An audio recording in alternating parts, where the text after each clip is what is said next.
11월 중간 선거에서 공화당이 승리할 것이라는 기존 전망이 트럼프 전 대통령의 자택 압수수색 등으로 흔들리고 있습니다.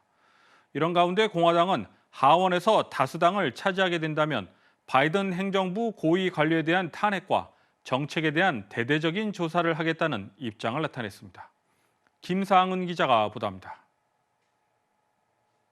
다가오는 11월 중간선거를 앞두고 민주당과 공화당의 판세가 요동치고 있습니다. 민주당은 인플레이션 등으로 비관적인 전망이었던 지난주와는 달리 FBI의 도널드 트럼프 전 대통령 자택 압수수색과 바이든 정부의 인플레이션 감축 법안 등으로 역전승을 거둘 수 있다는 전망이 나오고 있습니다.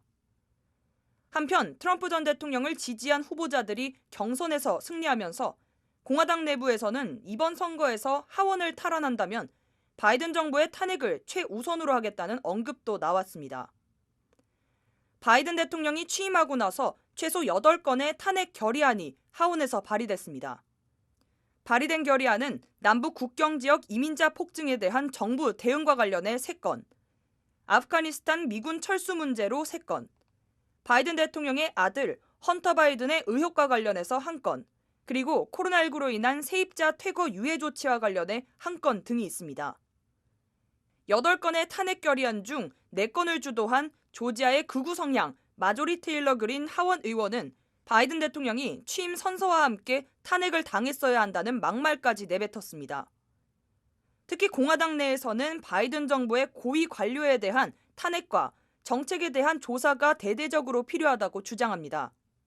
가장 먼저 타깃이 된 인물은 알레한드로 마요르카스 국토안보부 장관인데 공화당에서는 그가 국토안보부를 정치화시켰다고 주장하며 탄핵 결의안을 추진하고 있습니다. 한편 중간선거를 앞두고 트럼프 전 대통령에 대한 논란이 거세지자 탄핵 등 강경한 발언을 하지 말아야 한다는 분위기가 공화당 내에서 형성되고 있습니다. 중도 성향의 유권자를 놓칠 수 있다는 우려로 해석됩니다. KTN 뉴스 김상은입니다.